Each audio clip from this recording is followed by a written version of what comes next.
როგორც თქვენ ახსენეთ, გარემო სტატისტიკის ინტერაქტიული პორტალის პრეზენტაცია მოვახდინეთ სულ ახლახანს.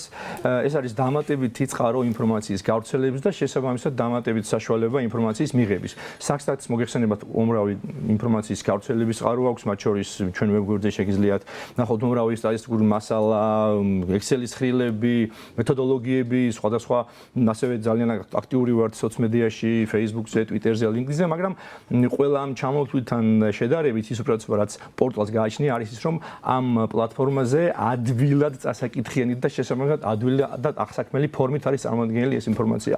თქვენ ალბათ შეხედავდით ვიზუალურად მაინც ამ პორტალს, ხო?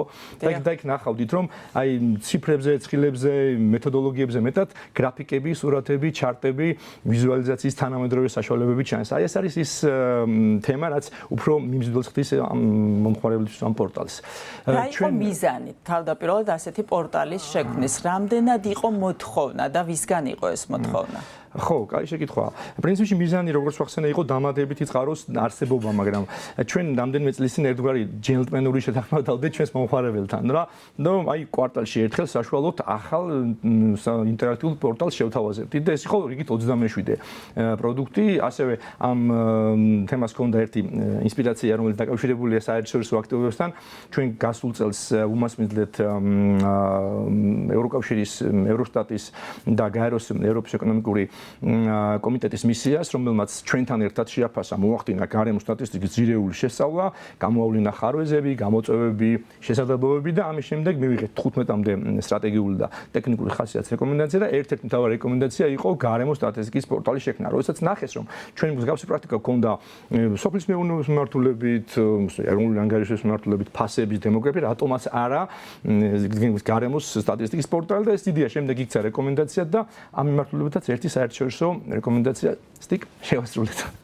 9 მოდულისგან შედგება, რამდენადაც ჩემთვის არის ცნობილი, მინდა რომ დეტალურად განვიხილოთ რა ტიპის მოდულებზეა საუბარი და კონკრეტულად რა ინფორმაცია ხელმისაწვდომი ამ პორტალზე. დეტალურად განხილვისთვის ალბათ გადაცემის დრო არ მოგვცეს შესაძლებლობას ფორმატი კი ბატონო. მაგრამ შევეცდები მოკლედ აი ძირითად საინტერესო ინფორმაციაზე გავაკეთო აქცენტი. ნამდვილად გარემო არის მრავალწახნაგოვანი სეგმენტი და შესაბამისად ჩვენც შევეცადეთ რომ აი ძირითადი სეგმენტების მიხედვით დაგვეყო პორტალი. 9 სეგმენტია, მაგ არის ჰაერის ხარისხი, წყლის ხარისხი, გარემოს ეკონომიკური ანგარიშები, ტრანსპორტი, კლიმატი, ნარჩენები და ასე გვაქვს სხვა სექცია. თითოეული სექცია ქვესექციებს მოიცავს.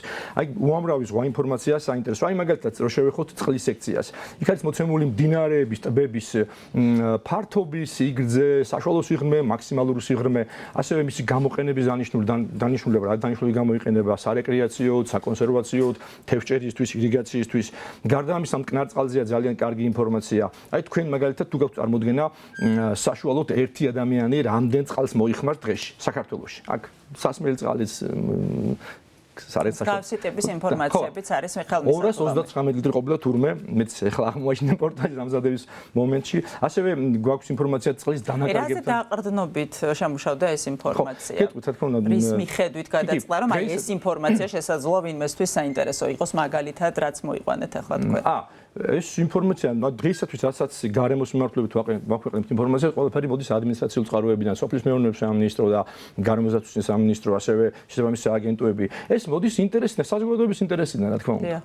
საზოგადოების ინტერესიდან. პლუს ამას აქ არის ძალიან საინტერესო მაჩვენებლები ტრანსპორტის შესახებ, მაგალითად ტვირთ ბრუნვა, გზავრთ ბრუნვა, გვებულობთ, რომ ყველაზე მეტი გზავის გადაყვანა საგზაო ტრანსპორტით ხდება, ყველაზე მეტი ტვირთის გადატანა საკინძვე ტრანსპორტით ხდება. კლიმატთან დაკავშირებით მოგეხსენებათ, რომ კლიმატის ცვლილება არის საზოგადოება, სოფლიო საზოგადოების გამოწვევა და ამასთან დაკავშირებით რა ტენდენციები გვაქვს საქართველოში. აი მაგალითად ყველაზე თბილი რეგიონი თურმე ყოფილა გურიის რეგიონი, ყველაზე გრილი რეგიონი საჭიროჩხუმის და ქვემო სვანეთის.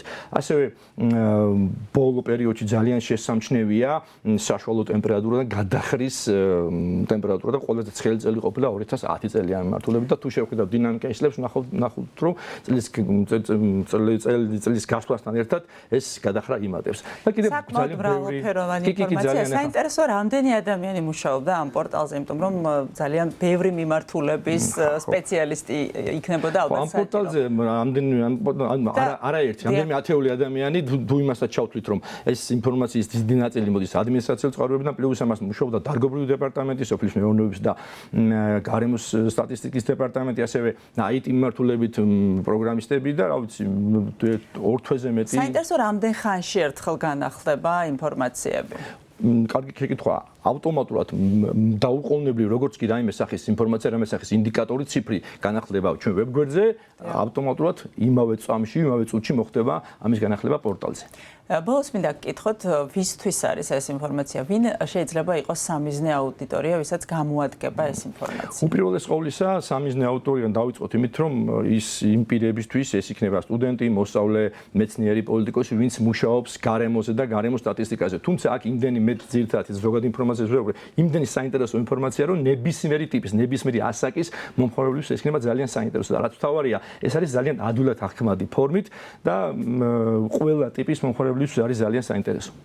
ეს თანამედროვე ვთქვათ გრაფიკები და ვიზუალი იყო ის აუცილებელი, რაც თანამედროვე ეპოქაში იყო მნიშვნელოვანი, იმიტომ რომ იყო პერიოდი, როდესაც საკმაოდ რთული იყო საქსტატის გვერდზე რაღაცა ინფორმაციის მოძიება, იმდენად ბევრი ინფორმაცია იყო, ცოტა ასე ვთქვათ რთულად მოსაძიებელი. კი, აი საუბრის დასაწყისში გვახსენე, რომ აი არაერთი წყარო გვაქვს ინფორმაციის გავრცელების. აი მათ შორის ჩვენი მომხმარებელს, კი, რა თქმა უნდა, მათ ჩვენი მომხმარებელს მონაცემთა ბაზარზე წვდომის საშუალება აქვს, თუ ამის, რა თქმა უნდა, ანალიტიკური რესურსი გააჩნია. მაგრამ ეს არის პლატფორმა, რომელიც ყველასთვის, ბავშვისთვისაც, სკოლის მოსწავლისთვისაც კი ადვილად აღსაქმელია და ადვილად წვდომადია. თქვენ ახსენეთ 27 პორტალი. ზოგადად რამდენად დიდია მოხმარების მაჩვენებელი ამ პორტალების თქვენი დაკვირვებით, რამდენად აქტიურად იყენებენ იმ ინფორმაციას მომხმარებლები, რომელსაც საქსტატი მათ აწვდის. მოდი ასე გეტყვით ასე, რომ არ ჩამოუვარდება სხვა ტიპის წყაროებს. რა რაოდენობის მომხმარებელი წყავს დაუშვათ ჩვენ მონაცემთა ბაზებს, ჩვენ პრესელიზებს და პუბლიკაციებს, ნაკლები მეტი თუ არა, არანაკლები მომხმარებელი ყავს პორტალსაც. ხომ არ არის რომელიმე პორტალი განსაკუთრებით საინტერესო და აქტუალური მომხმარებელში, რომელსაც გამოყავთ? ისევ და ისევ გააჩნია თემაზე მომუშავე ადამიანს. თუმცა აი მაგას შეიძლება ერთი გამოვყო განსაკუთრებით ყველასგან, ჩვენ შევქმნით პორტალები მოზარდებისთვისაც და ბავშვებისთვისაც. ხო, აი სტატისტიკა რთული მეცნიერება არ არის, ხო? ხელმისაწვდომი ადვილად ყველასთვის, მაგრამ იმ დონეზე დავიყვანეთ რაღაც ინფორმაციის აღქმადობა, რომ მოსწავლეებისთვისაც და მოზარდებისთვისაც გავაკეთეთ პორტალი, სადაც მათთვის ხელმისაწვდომი ინფორმაცია და მათთვის ადვილად აღსაქმელი ინფორმაცია.